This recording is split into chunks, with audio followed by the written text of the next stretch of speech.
I Yes, think sir. I think we'll give it another 3 or 4 minutes and then we'll start. Okay. Yes, sir. Yeah.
Okay, I think we'll start then. So, good evening, everybody, and thank you all for making the time to join this session of the India Inclusion Research Network. It's my privilege, as always, to be here with you from the UK and to have an opportunity to hear today's speaker and no doubt the discussion that will follow it. So, thank you very much for inviting me and for allowing me to be with you today. Today we have an interesting speaker. We have Ms. Saritha, who's from Chennai, and she works for the Meena Charitable Trust. She's got a lot of experience, both as a special educator and somebody with extensive IT experience. And she's going to be talking to us today about technology as an enabler for sustainable and fulfilling life of neurodiverse individuals.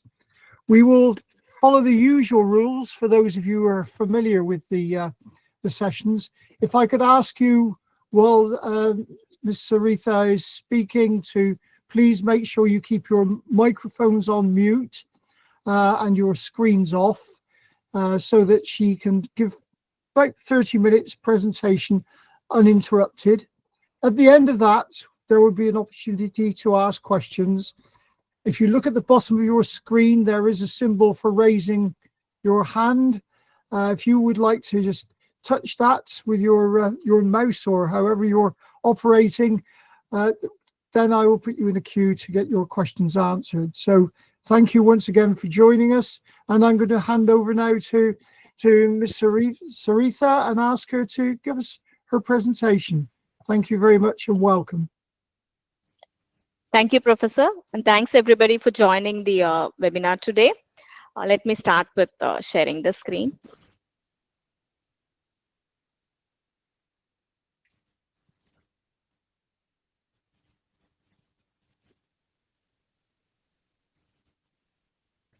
Can you see my screen? Yes, that's very clear. Thank you very much. Yes. Okay. It says something like, one second, I'll just, yeah, okay. Once again, thank you for giving me the opportunity to present in front of this august audience over here. The topic that I'm going to talk today is about technology being an enabler for sustainable and fulfilling life of neurodiverse individuals.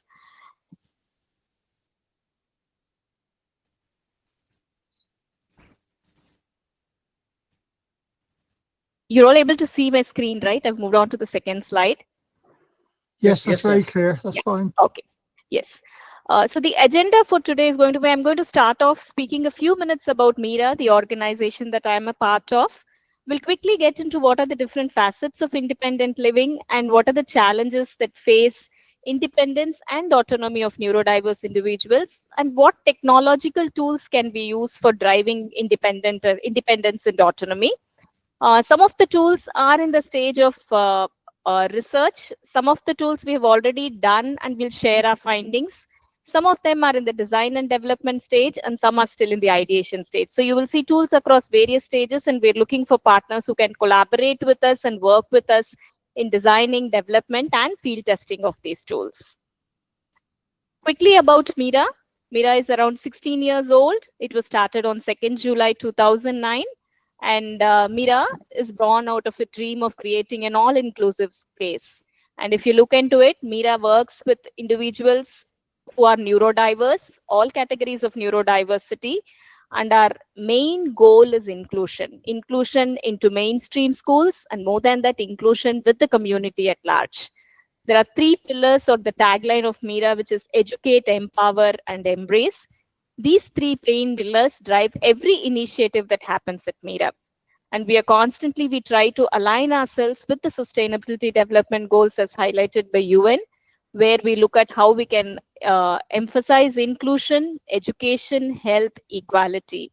And all this is done through not just, we do understand that we cannot be a sole player, we have to collaborate with everyone. And there's a lot of research and study that needs to happen, because this is a field where there is a constant discovery, there is a constant understanding, and there is a constant change that keeps happening. A quick brief on what do we offer at MIRA. Service offerings at MIRA are categorized into four. Pratikriya is our remedial offering. Our remedial offering focuses on holistic development, which means we look at therapy, we look at life skills, we also look at functional academics. Apart from this, parent empowerment is a key facet of every aspect, every activity that happens at MIRA. IKEA is our consulting offering, if I may say. It is to about facilitating inclusion in mainstream schools, the NGOs and community, which means that, we help drawing out a plan, working together with the mainstream schools in bringing about inclusion, because we strongly believe that every individual has a right and should be given equal opportunities to live, laugh, love, and play. Payirchi is our occasional offering. And under Payirchi, today we have actually two programs. One is Unnati and one is Malarchi. Unnati is our 3-year digital literacy program, exhaustive program, which covers all facets of digital literacy. Finally, at the end of the program, students will become graphic designers. That's the goal of the program. And then we have Malarchi, which is our life skills program, where we look at, how the individuals can become independent in their life, looking at the soft skills that is needed for an individual to be independent in life. Vinity is our training program, if I can call, for adults, basically. This is basically the teachers, parents. We have several programs running under Vinity. Shraddha is one of our certificate course, where we actually train teachers to handle a multi-ability classroom. And we also work with parents to understand, how they can work with their wards. Parent wellness is one of the key facets that we continue to focus on.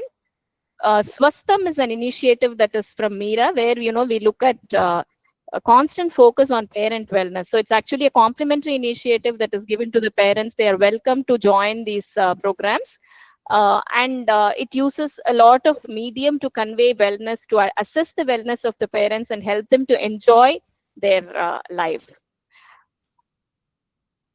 The vision of MIRA is always sustainable, meaningful life. And how do we want to achieve that sustainable, meaningful life for neurodiverse individuals? Now, that would be by partnering with several stakeholders. As I earlier said, collaboration is the key over here. And these stakeholders would include academic institutions, research institutions, NGOs, and of course, the students, our own students and their families, because I think, I always constantly believe in the fact that nothing for me without me. If we don't involve them, I don't think we'll be able to get the change that we want to see. And how do we drive inclusion in family and the society? Look at leveraging technology for doing it. And finally, if it calls for changes in the policies, I think, we should advocate and strive for it. That's the vision of Meera. I'll be moving on to the next thing, the core of the presentation, which is about independent living. I think we are all very aware of this. What is it that is needed for an independent and sustainable living? The first key building block over here is the ADLs, activities of daily living. We all know very well that that is what is taught right from early intervention, the basic ADLs and the instrumental ADLs. Communication skills, knowing how to respond, knowing how to sustain, maintain a conversation. And of course, social skills, knowing how to handle oneself in various social scenarios. Anxiety and mood swings are a part and parcel of neurodiverse individuals. What are the techniques or ways by which one can manage their own anxiety? And the key thing, that is financial literacy, knowing how to handle money. And in today's world, I think money handling is not just with currency notes, it's also the digital medium. So being digitally literate is also very important. When we say digitally literate, it is about, knowing how to navigate the digital world. This could be either for my daily living activities, or it could be for financial transactions, or it could be for entertainment. How to be safe while navigating the digital world. All these come as different facets of independent living. Now, I'm sure, all of us have been adequately training our students, empowering our parents on all these areas. And, constant thing that we keep talking about in every session that we have or every program that we deliver is, it's very important that everybody gets the dignified living, which means that they're also given that independence and autonomy. What we also figured out is that, despite so much empowerment, so much tools, learnings that we give them, there is a reluctance from the caregivers in allowing the individuals to be independent. So we wanted to understand, what is it that is stopping them? Why is it that, like with so much training also, we are not able to do that? So we did a survey for the students of our parents, trying to understand, typically for 15 plus years, like why are they not ready to leave them independently? Why is it that always the parent wants to tag with the child, even when the child is in a state where, he or she can actually be independent? So when we did this survey, some of the findings that came out was, most of them, they felt that I'm not sure if my child would be safe and secure if I let them to be alone. What if he or she gets sudden anxiety or mood swings? How will they handle it? And of course, how much ever you train them, the real environment is not going to be anywhere close to, whatever training you had in the classroom. There could be some new challenges that might come up. How will they handle it? Very fair, very valid points. And there were other things that came up in terms of communication barriers, stigma, independent living skills, the community system support, and all those. I think all these are fair things. I'm sure, as a parent, all of us also go through these thoughts in our mind. So we had further discussions with the parents, like we spoke to some of them, trying to understand, okay, you've told these things. Why, what is it? Why, what is it that you're hesitating, or what is it that will make you, allow your child to be independent? So again, some of the things that came up was very interesting. I guess, one, of course, was fear for safety and well-being. Many of them even had, they found it very difficult to let go of their caregiving role. So, so that was like, and very a lot of uncertainty about, what is the future independence, what would happen. And, like my son or daughter always needs a prompt. Without a prompt, he or she won't be able to do anything. So these were the things that came up. I think the bigger question that came out of these discussions was, yes, there is a need for protection. Now, how do we balance autonomy, the desire for autonomy, and the need for protection? independence with support, like maybe you can give independence, but do you need some supporting tools or some way of monitoring that independence so that you can act when there is a danger that's coming up? And I think the key thing over here is once the parent has the trust and confidence that he or she can leave the child alone, they would be ready to take that extra step. And identifying the right level of autonomy, when can I leave? When do I need to be with them? So I think, this is very different for every individual. It cannot be the same. You cannot draw a benchmark saying that, this is the level of autonomy. It's very, very individualistic in nature. So how do we address this? So we thought, right, okay, we have done education, we have created awareness, we have spoken to them, we have given them checklists, everything. But still this is not working. So why not look at technology as an enabler to address these barriers? So we took 3 areas: safety and security, anxiety and mood swings, and handling real-time challenges. Safety and security, again, taking into consideration well-being, inclusion, and anxiety and mood swings, of course, good health and well-being. Real-time challenges, it covers everything, because real-time challenges could be in any environment that they are in. It could be in the public place, it could be at work, it could be at education, whatever it is. So for each of these barriers, what is it that we did? We try to understand, like what needs to come over here as a technology aid that will help them, address this barrier, or, help them to make sure that they can give that autonomy to their wards. So we came up with, what were the requirements that need to come over here. Probably there are already tools available in the market today for it, so we don't want to reinvent the wheel. So let's do a market study and try to understand if there's a tool or if there's an enabler that is there. Let's talk to people, let's get connected, let's collaborate and do that. And wherever there are multiple options available, we also try to do a feature comparison to understand, what is the feature that we need specifically, and does it avoid for those does it provide those features or not?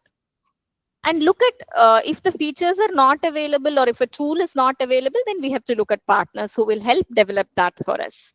And then it goes through the cycle of testing, and then recommendations, results, and then a feedback loop where you look at incorporating whatever is the user feedback and then refining it so that it is it caters to our requirements and it is user friendly to the neurodiverse individuals. Before we get on to each of these barriers, what we have come up with or what ideas we have, just like to bring a case in point. This is the typical scenario, not just for Sita. This is for one of our students. We have changed the name to Safeguard Privacy. But I guess, typical scenario for many individuals around that age group. So diagnosed with autism, very creative, loves drawing, whether be it on paper or digital. But her challenge is she struggles with anxiety. And communication is not her cup of tea. So given all these, parents, everywhere she has to go, the parent needs to accompany her. So if we have to put her on an internship, the parent also needs to be there with her during the internship. Now that becomes a real challenge because everywhere we cannot have the parent being with her. Now difficulty in terms of managing time or planning tasks, and very in unfamiliar, because she's never been exposed to unfamiliar settings, so she doesn't know how to handle unfamiliar settings. A lot of these, I think, if we take the step forward and then, if you give them that exposure and experience, only then we'll be able to break that barrier and come out of it. So what did we want to do to address this? So probably the parent needs to feel confident that the daughter is safe. So maybe some wearable which has a feature which will tell them, give them an alert when there is something that goes wrong. For her or his anxiety, a device that monitors the anxiety and provides some calming feedback and provides alert to the caregiver. Step-by-step guidance or a ready reckoner that would help them to handle situations not knowing what to do. Something that would give you, I want to suddenly buy something, but I don't know where to go, what to buy. But if I can ask a tool and it tells me like, hey, this is where you have to go, this is what you need to buy, probably it will help them to handle some scenarios. So let's look at the first barrier, safety and security.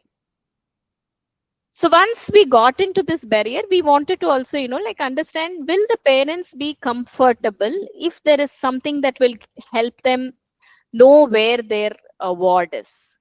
No, will it allow them to give them little bit of that independence or autonomy? And so we did a survey to understand, will location tracking help? Are you comfortable with your ward wearing wearables? Will you be comfortable monitoring these variables? Because there's no point in wearing the variables if they're not comfortable or not sure how to monitor them. And we also asked about, what type of variables would they be comfortable with, whether it would be a watch, a necklace, or a tag. What we realized is most of them were comfortable with a watch or a tag or a necklace, sorry. But there was a very small percentage, around 10%, where the students were very uncomfortable wearing something, so they would literally throw it off. In that cases, they wanted something like a tag, which would get inserted in your dress, and then through that we could monitor it. So what is the feature that we need for these trackers? So today smartwatches come with pretty much everything in it, right? Like, so they have a live tracking feature, then you can call, text from your smartwatches. What is the key thing that we need? We realize that the key thing that we need is what is called geofencing. So geofencing is used to track the child's location, and they can receive an alert. They can configure the radius, basically, like if they go beyond this 500 meters radius or 1 kilometer radius, you have to send out an alert. I'm sure, all of us are familiar with geofencing, because probably we see that pretty much everywhere. When you enter a shop, suddenly you get an alert on your phone from that shop saying that, hey, this is a sale that is there. They typically use the geofencing feature. And it relies mostly on either GPS or Wi-Fi or cellular data or RFID to trigger a response when it actually crosses the threshold or the designated area that is given over there. With all this, we use some of our interns at Mira, and we asked them to do an analysis. And we also asked a few parents to try some of these and give us the feedback, how they found it, and whether was it useful or not, and which ones they found were really, more viable than the others. Yes, cost was one of the key options. And I think most of them, they actually enjoyed the geofencing feature.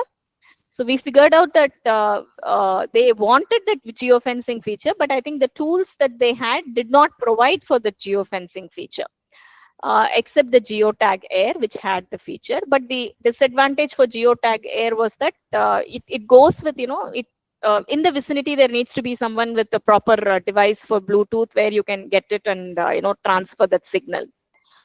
But with watches, we figure Vibes and Spiky were the two devices which allowed for geofencing. Whatever the features we analyzed are given over here. We looked at SIM card, we looked at the cost, we looked at two-way communication, messaging, voice chat, live tracking, video life, and video call and battery life. And whether it is compatible with iOS and Android was another thing that we verified as well. So our recommendation based on the study, this was purely a feature study that was done and based on interaction with parents who were using some of these. Vibes and Spiky, they provide geofencing feature. And if they're not very particular about geofencing feature, I think we have a load of options. Lots of smartwatches are available. And for tags, Geotag Air seems to be the most effective one. And it is also compatible with Android and iOS. So we are now in the process of, having our parents evaluate this, see, how it works, whether it is really catering to our need or it needs a little bit more work. Now, here again, we continue to face the challenges in terms of convincing the parents to buy these devices, to try it out. And then some of them are very forthcoming, but some of them, I think, need that additional push to get it and try it out for them. At this point in time, I would also like to say that there are actually, when we work with parents, there are two extremes that we find. There's one extreme where they're ready to give a complete independence and autonomy, actually not monitoring where their child is, which is again not a good thing, because sometimes when they are lost, right, they may not know how to convey that. So it would be good whatever, to identify that autonomy, the level of autonomy, and give them these devices so that at any point in time they can track and find out where they are. And we did try to reach out a few product vendors, but we were unsuccessful in that attempt, to see, how we can incorporate a few features. We will continue to put in our efforts to see how we can implement more features depending on user feedback. The second one is anxiety and mood swings, not new to us. We live in it day in and day out. And sometimes when anxiety is not identified at the right time, we know that we know how overwhelming it could be for the individual and for those around them. So early identification will aid in timely intervention and better management. All along, we have been using the conventional assessments where, we've been looking at antecedents, the behavior, and the consequences. That's a very, very proven and a very wonderful method. But at the time of anxiety, when there is happens, we wanted to look at, something that will help them identify the anxiety and look at, giving them the alerts on time. So what were the requirements that we wanted for it? It has to be a wearable, obviously, and it should aid in early identification. What we wanted was also data. If we could arrive at a pattern, if there was a way to study this data beyond, observational analysis, what happens when there is a spike in anxiety level, or what is the pattern for this individual? Again, the thresholds for every individual will be very, very different, so it has to be configured at the individual level, and how it will help in better management. So we put these as the requirements. It should look at your physiological factors like heart rate, skin conductance, acceleration, speed of movement. It should be wearable and it should be customizable. Basically, there should be a laundry list of calming techniques, and each individual should be able to choose what they want from that to manage their anxiety. The thresholds also should be customizable, should be non-intrusive. Most importantly, it should be affordable, it should be cost effective, and of course, adaptable to various sensory sensitivities we have. We presented this, we had the opportunity to collaborate, and we are continuing to have the opportunity to collaborate with IIT Madras. And we presented a lot of requirements, including this anxiety requirements to IIT Madras. They immediately took it up, the CREATE lab under Professor Anil Prabhakaran. And they came up with what would be the software specification as well. It would have a sensor, it would look at an algorithm which will measure the anxiety and provide customizable alerts, and how it can look at data analysis and arrive at anxiety patterns, and whether the calming techniques are effective or not, doing all the study. And whatever device that we wear, it has to be cost effective, and it also needs to have a long battery life. So we had one round of data collection done by the CREATE lab. They had come and they had checked a few of our students. In fact, we recommended, and they also checked their behavior across various environments, and they realized that what is the design that needs to go into the wearable. When we just closed for vacation in May, they said the device was ready. So we are hoping to start the field testing in June. We told them to come during the first week of June as soon as we reopen, and then we can start testing with our students. And I'm sure once we test, there will be new discoveries that would come and might need refinements. And we are excited about this, and we would like to share more details once it is ready and we see how the tool is really helping with anxiety management. The third barrier, fear of challenges in real-time environment. This is a huge one. The list is never endless, because the challenges in real-time environment is going to be never endless. Now, the concern from the parent is very, very valid and well-intentioned. But what happens is, the more we protect them, the more we cocoon them, it's going to stop their learning. It's going to give them limited opportunities for growth and learning, and increased dependence on caregivers, and that would lead to a lot of other issues later on. So how do we address these challenges? This is not a one-size-fits-all, or one tool that will take care of everything. We need a plethora of tools for doing that. So one thing that we thought is, if there was something like a ready reckoner, that would tell me that, hey, this is my situation, tell me what to do. It gives me a step by step inputs on, what are the different things that I need to do. I think our students, when we tell them step by step, when we break it down and tell them, they actually find it easy to do that. And those which are repeatable, to manage, help them manage their time, to help them manage their task, if we could integrate with a calendar and then, show it on their phone, show an alert, it would be a seamless experience altogether. So this, we have an activity assistant, which I'll be demoing finally towards the end of the presentation, which is again ready, and we are slated for pilot testing with our students in the month of June once we open. Second thing is language and social communication. Reading as such is a huge challenge for many of our individuals. So we are looking at some variable, which will not, reading apps are good. It will help in, the voice to text or text to voice conversion, and all those are there.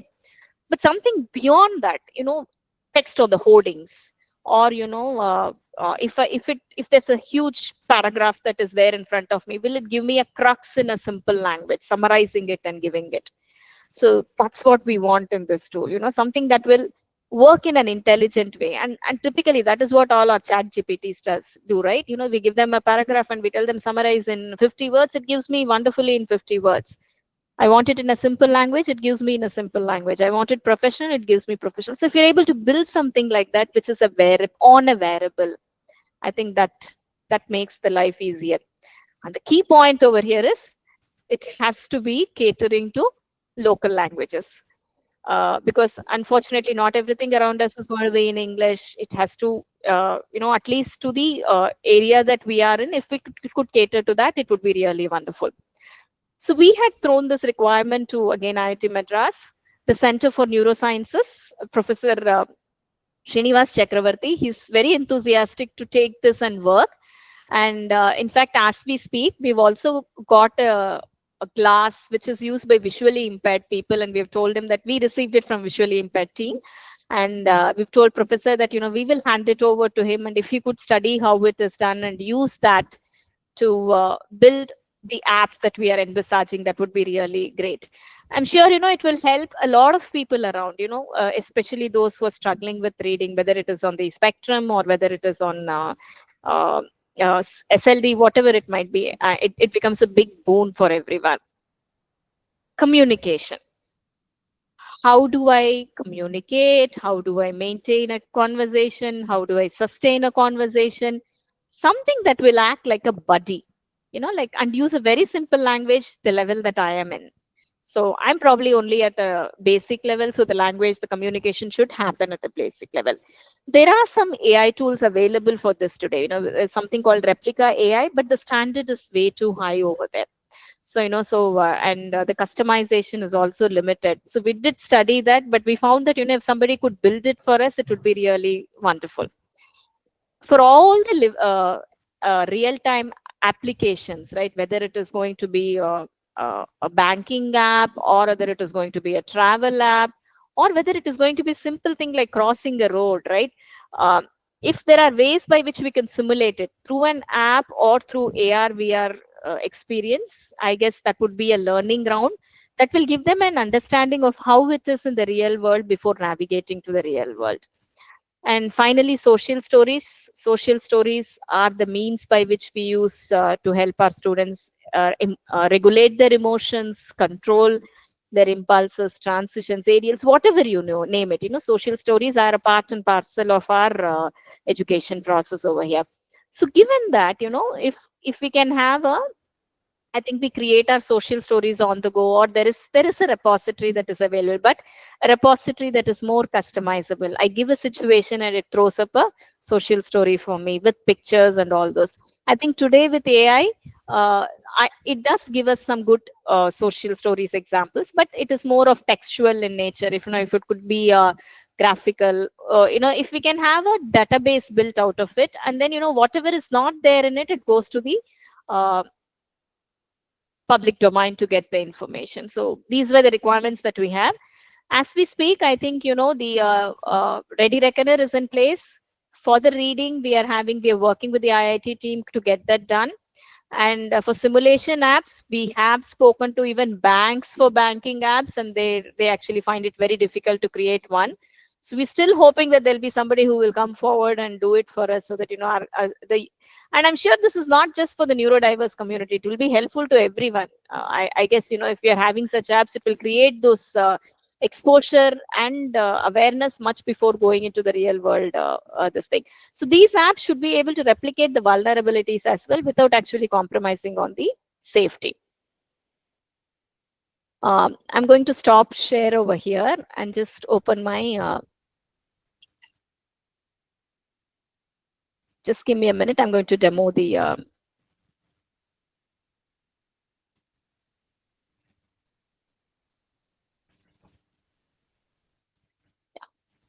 So can you all see the screen activity assistant? Yes, we can see this. Yeah, thank you. Yes, okay. Um,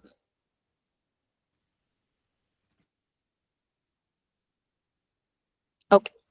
So now this is our activity assistant. It has been developed by one of our friends and well-wishers, Mr. Pandian and Mr. Krishna. So what we have done over here is, in this we have given a step-by-step instructions for all the ADLs, whether it is instrumental or basic ADLs. And there is an option to chat with AI. So when I take this brush with brushing teeth, right? So it gives you a step-by-step instruction, and when you don't have, if you've not completed the task, it pops up a reminder as well. And at this point in time, I would also like to say that all the graphic work that is done over here is done by neurodiverse individuals, our graphic designers. And this is another opportunity for them to, so this is the reminder that pops up. So this is another opportunity for them to showcase their work, demonstrate their work, and also be engaged and contribute to the projects that are happening around them. So it's a step-by-step instruction. So we have created this database where like all these instructions are given over there, and it goes one by one. And once it is done, it will it says congratulations and it is completed. So I'm not going to walk through these instructions because I'm sure all of us are familiar over here. Now this can be used not just for as a ready reckoner, it can be used even for a training purpose. Today we have a lot of visual cards. Instead of that, we can replace with it. Now the key feature over here is you can chat with AI. Now, for instance, say I want to know, find how do I shop for milk. Okay, so I was trying different options, even recipe also I was trying, it throws up step by step. So when I ask how do I shop for milk and click on ask, it gives me a step by step instructions on how do I actually go around shopping for milk.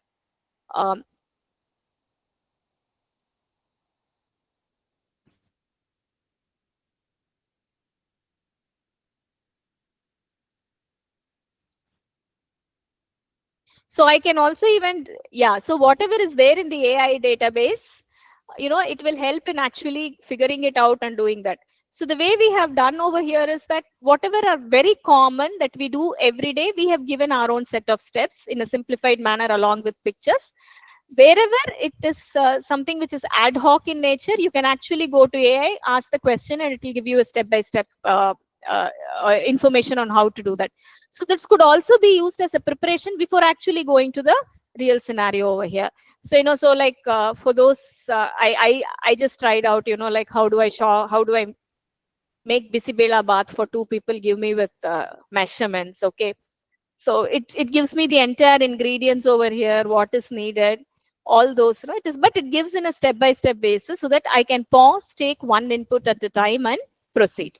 So so I'm not going to show this fully because in the interest of time. And this can be integrated.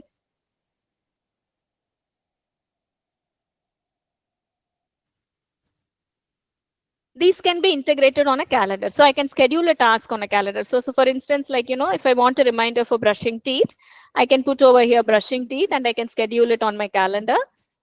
Date, when do you want, whether it's a daily task or it is, one-time task, and it appears on your Google Calendar. So the login through this is through the Gmail ID. So when you log in over here, so it shows all the upcoming tasks. Whatever I have is the upcoming task. It will be shown over here. I think there's some error loading events. Okay. So this tool will get again, we are planning to stop sharing. Yeah.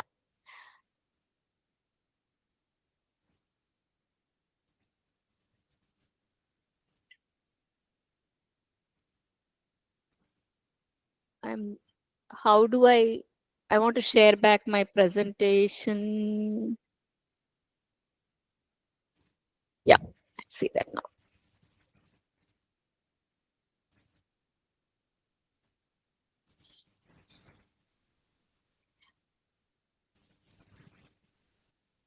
So we've seen pretty much the feature. It is compatible with both desktop and phones, and it is developed by our well-wishers. I'm just giving their acknowledgement, Pandian and Krishna over here. I have spoken about these solutions already. I think banking and shopping apps and all those. So I'm not going to get into this. So what's the roadmap that we have? Um, we spent almost a year building these, collaborating with our partners. Once we had the requirements and trying to figure out, how to get it in the best way, it went through several iterations. And today, we are happy that it is ready for field testing. So Q3 and Q4, we want to use it for field testing and piloting for both Mira Assistant, Activity Assistant, the wearables, as well as the anxiety and device monitor, the iGest, which is the anxiety wear tracker. In addition to that, if the reading glasses come to a proper shape, yes, we would like to do the testing for it as well. For the other requirements, we are still in the lookout for partners. We are ready to, collaborate with whether it is a technology organization, research organization, a college, university. We would wish to collaborate with them or one of our peers to see, how we can actually turn this to reality. Q1 of 2026 is going to be further refinement and testing, incorporating the feedback and making sure, it is ready. And Q2, we would like to take it to other institutions. Once we are done and we are confident that, it is catering to, it is working reasonably well, we would like to share it with other NGOs and special schools for broader testing. And for the chosen requirements, yes, we'll continue with the software development lifecycle, starting from requirements, design, development, testing, and it will undergo several rounds of iterations. It will flow back with the feedback. And finally, I guess, rollout of this and looking at how it can be integrated actually with broader frameworks. I'll be failing in my duty if I don't thank different people who are part of this entire initiative. Of course, first and foremost are the parents and students of Mira, because they are our inspiration and they continue to be our inspiration for sharing their thought process and openly participating and giving us their inputs, giving us, helping us in data gathering, and they'll be continuing to help us in field testing as well. Interns at Mira, because they were part of many of these research studies that happened. And my dear therapists and educators at Mira, I think, they are constantly the people who keep sharing their challenges, which gives us ideas as, hey, what is the technology enabler that we can look for it? Research institutions who have listened to us, who and friends and well-wishers for their time and effort in creating these apps. And my dear colleagues in the field of neurodiversity for having patiently listened to what we have and what we want to do, and how we can collaborate together as well. Nothing can be done by an individual or a solo organization. I think for the benefit of neurodiverse individual, all of us have to work together. We need the support of students and families because they are going to be co-creators in testing and feedback. And we need the support of therapists and educators because they will be sharing the challenges and they will help to define and refine the features. Technology collaborators, whether it is IIT Madras or whether it is research institutes or organizations, whatever it is, how they can help us build the technology that we are asking for. NGOs and institutions, because whatever we do, it can't be just done at Mira. It needs to be taken to larger scale. For taking it to scale, we need the participation of everyone for scale and field deployment. And finally, it needs to be integrated with broader inclusion frameworks. We need the support of policymakers as well. And a quick look into, how it aligns with various sustainable development goals. I think I'm not going to get into the details of this, but just to know that, we are aware of it and we are trying to align everything we do with it. I'll stop my sharing here for any questions or discussions that we may have.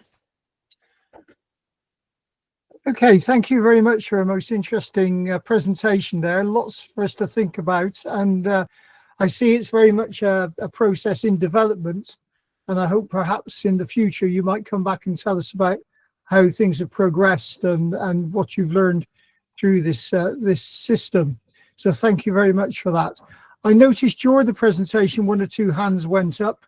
If you have questions, could you please raise your hands now?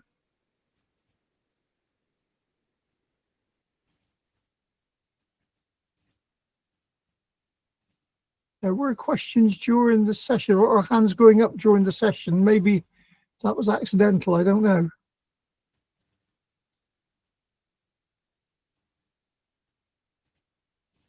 But perhaps, here we go. We have somebody here. It's Rajesh. Rajesh, would you like to come in with your question, please? Yes, sir. Thank you, Saritha ji. It was really a wonderful presentation, and the activity assistant which you have created, quite interesting. My only query, in many of the forums, I always ask about this use of everywhere the Gmail account. Wherever we go, we just put our Gmail account. So I don't know, it is prone to many of the risks that is associated nowadays. So can we use temporary ID and can log in and then can use it? Is it possible for that? Yeah, so the thing is, it needs to be integrated with a calendar. Because it has to be integrated with a calendar, it has to be an mail account. It can't be a standalone user ID. If it is not integrated with the calendar, is where. So the reason why we went for this feature of integrating with the calendar is one of the points, if you remember in the earlier slide that I had told, was on prompts and instruction driven, so we needed those alerts feature to come in. So that's why we had to integrate it with the calendar. Because it's integrated with the calendar, it needs to have an email account, whether it is Gmail or whatever it is, it needs to be integrated with a Gmail account. So normally what we suggest is, for such tools, have an exclusive account which you don't use for anything else.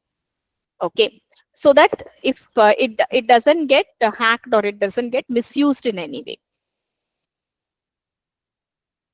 That's the recommendation we give. In fact, when we do our digital literacy also, we tell students that this thing, like the account that you're using for your banking and all should not be the same that you use for all these apps. It has to be 2 different accounts. Otherwise, there's any, you are prone to all sort of vulnerabilities. Yeah. Thank you. I'm sure we're all becoming increasingly aware of cybersecurity. Yes, go on, Rajesh. One more, sir. Saritha ji, the question is like, how are you going to differentiate it between the other like ChatGPTs or Perplexity or Claude or many forums, Deck or DeepSeek or anything? Yes. How are you going to differentiate? Because the same thing when we put in the ChatGPT, like I want to buy a milk, so all these details are there. So how is it the to be backend is different that only. So the backend is Llama only. So it uses the same thing. Okay. So when I say chat with AI, the backend is the same. So what is the different thing over here is we are trying to build this database, like where, so the way this tool is structured is, you can first look into what is there already. If it is not there in that, then it will go to the AI and get it. Okay. That's how it is structured. So this database that we are building will be comprehensive as much as possible, so that they are familiar with the terms over there.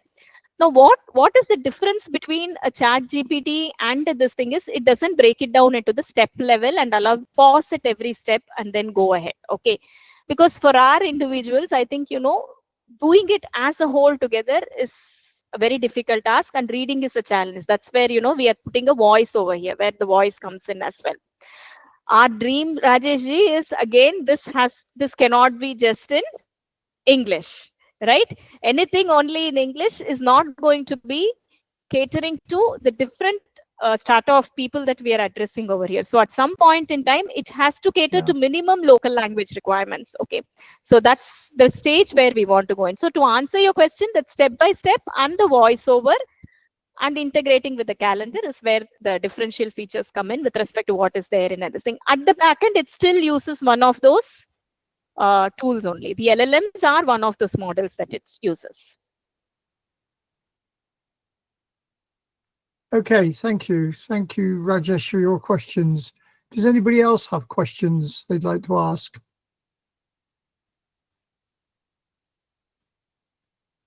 It was such a thorough and comprehensive presentation. I think we're all stunned by the amount of information we've received. So.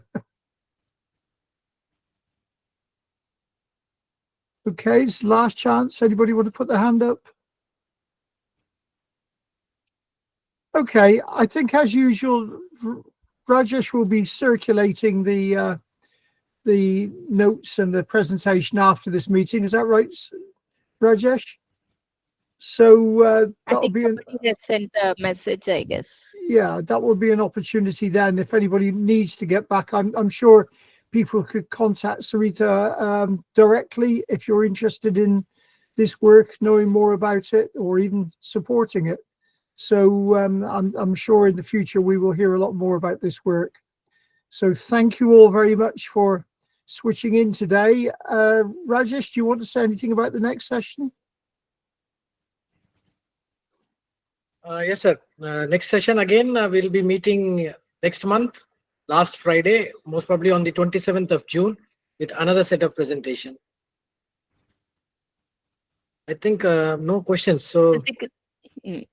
Okay, thank you then, Rajesh. If there's anybody who's here today who would really like to give a presentation at some point in the future, please do feel free to get in touch with Rajesh or myself, and we will certainly fit you into the program.